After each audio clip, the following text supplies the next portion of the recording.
So there should be scarce. Second, a desire to purchase.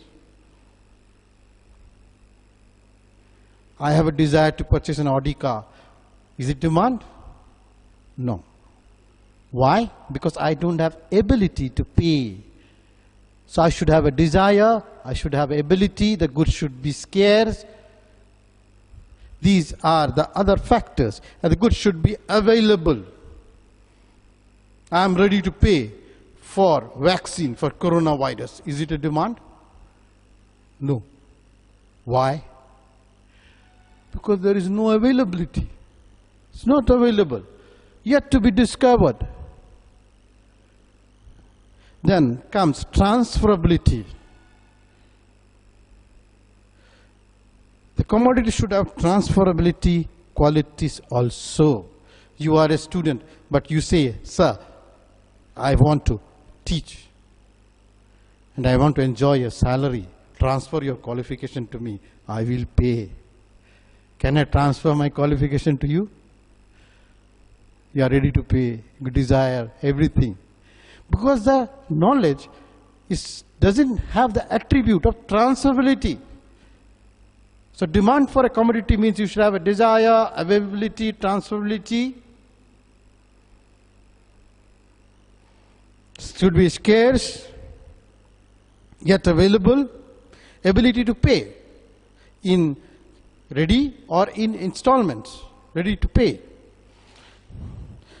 Now demand and utility. People demand goods because they satisfy the wants of the people.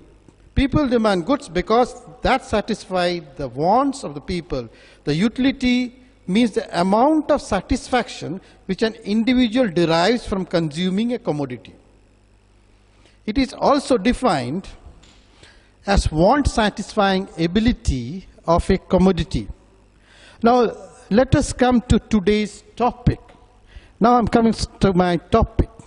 So first I have given you the marking scheme, the pattern. Second, I have given you the meaning of certain words, that is demand, availability, and marginal utility. That will come to the next topic. So we are starting with our concept today, that is marginal utility.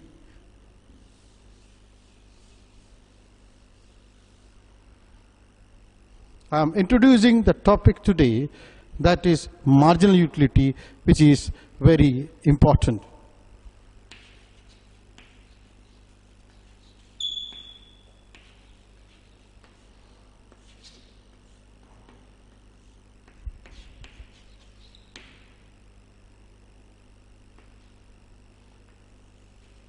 Among all the concepts, total utility, demand and all the things, the most important concept is marginal utility. Because price depends on marginal utility. Human behavior depends on marginal utility. Utility is the usefulness, the amount of satisfaction you receive. A cup of tea gives you satisfaction. You pay for the satisfaction. You pay for the utility. Okay?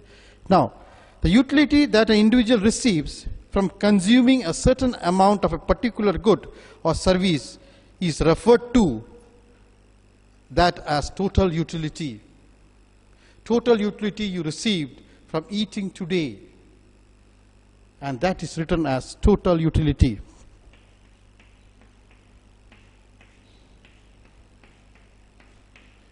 In short, we will denote it by TU.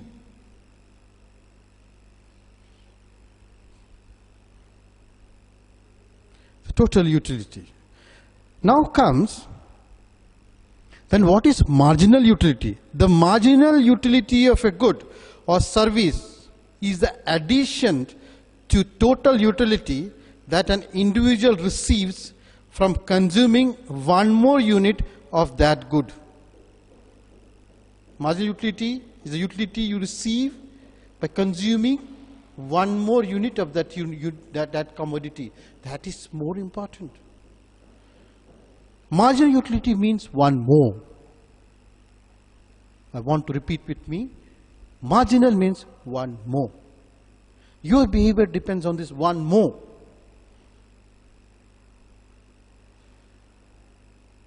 Now, if you want to drink tea, I give you 1 cup of tea.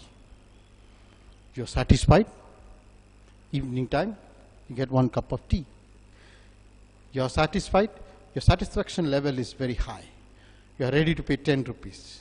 But if I give a second cup for 5 rupees, you'll have, may have, 2 cups of tea. And if I offer you another free, 2 के साथ 1 free, will you drink? Will you drink? 2 cups of tea, 1 free. Buy 2, get 1. Will anyone go for that offer? No. No. Because the first one gives you high satisfaction, the second one is so-so. Third one will create disutility, dissatisfaction. You will have gastric problem. You may vomit. You feel uneasy. So man is a rational animal. Why do we say man is rational? Because we have ability to think. Even animals are rational. They don't continuously keep on eating. They stop eating when the satisfaction level is over. For example, a man purchases a hamburger to alleviate the hunger pangs and to enjoy a tasty meal. It is a psychological concept